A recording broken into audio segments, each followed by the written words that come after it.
Olá. Hoje a gente mergulha numa figura assim chave e às vezes até polêmica, né? O apóstolo Paulo. Temos aqui um estudo bem interessante do Paulo César Nascimento que ajuda a gente a ver uns lados talvez menos conhecidos dele. A ideia é essa, sabe? Ir um pouco além, pegar umas curiosidades e entender essa jornada incrível de perseguidora, bom, um pilar do cristianismo, né? Vamos lá. Vamos sim. Olha, Paulo, ou Saulo antes, né?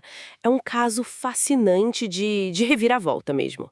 E acompanhar essa mudança, tipo, radical de visão de mundo, como esse estudo mostra, dá umas pistas ótimas sobre fé, sobre resiliência e o impacto que uma pessoa pode ter.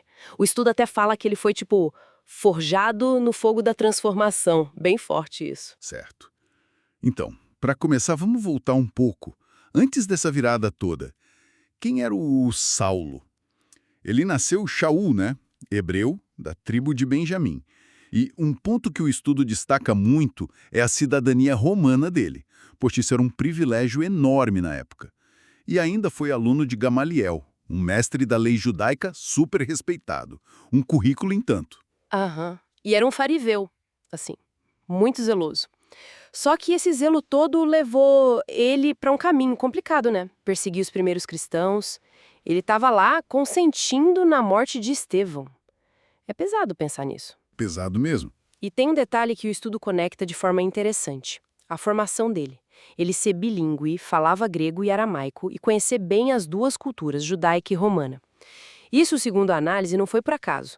Preparou o terreno para a missão dele depois, como apóstolo dos gentios. Faz sentido.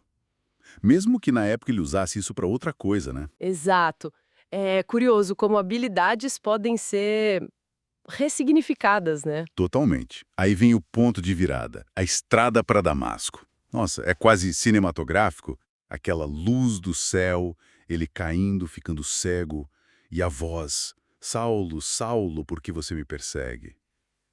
O estudo vê isso não só como conversão, mas como uma quebra e reconstrução de identidade mesmo.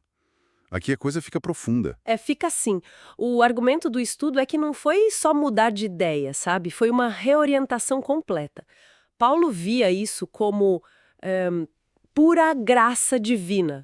E a lição que o estudo tira é potente. O potencial de mudança que existe. Mesmo alguém em posição extrema, como um perseguidor ferrenho, se tornando, bom, o maior teólogo do início do cristianismo. Falando nisso, o legado é gigante. 13 cartas no Novo Testamento. São textos que moldaram a doutrina cristã. Mas, nossa, que vida difícil ele teve depois, né?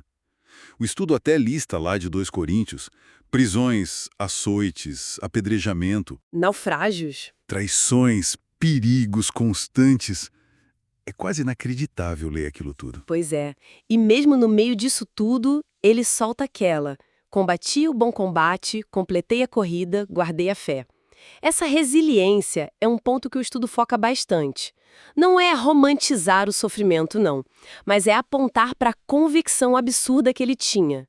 Escrever teologia daquele nível, no meio do caos. Uau! É impressionante. Mostra uma força interior, né? O estudo até chama ele de guerreiro do reino. E tem nas curiosidades que o estudo resgata que são ótimas. Tipo, ele fazia tendas para se sustentar.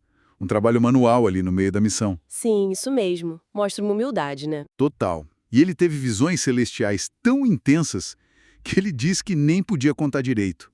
E a aparência, ao contrário do que a gente talvez imagine, parece que ele não era fisicamente imponente. Baixinho, talvez meio franzino, e a fala não era lá essas coisas. Embora as cartas tivessem um peso danado.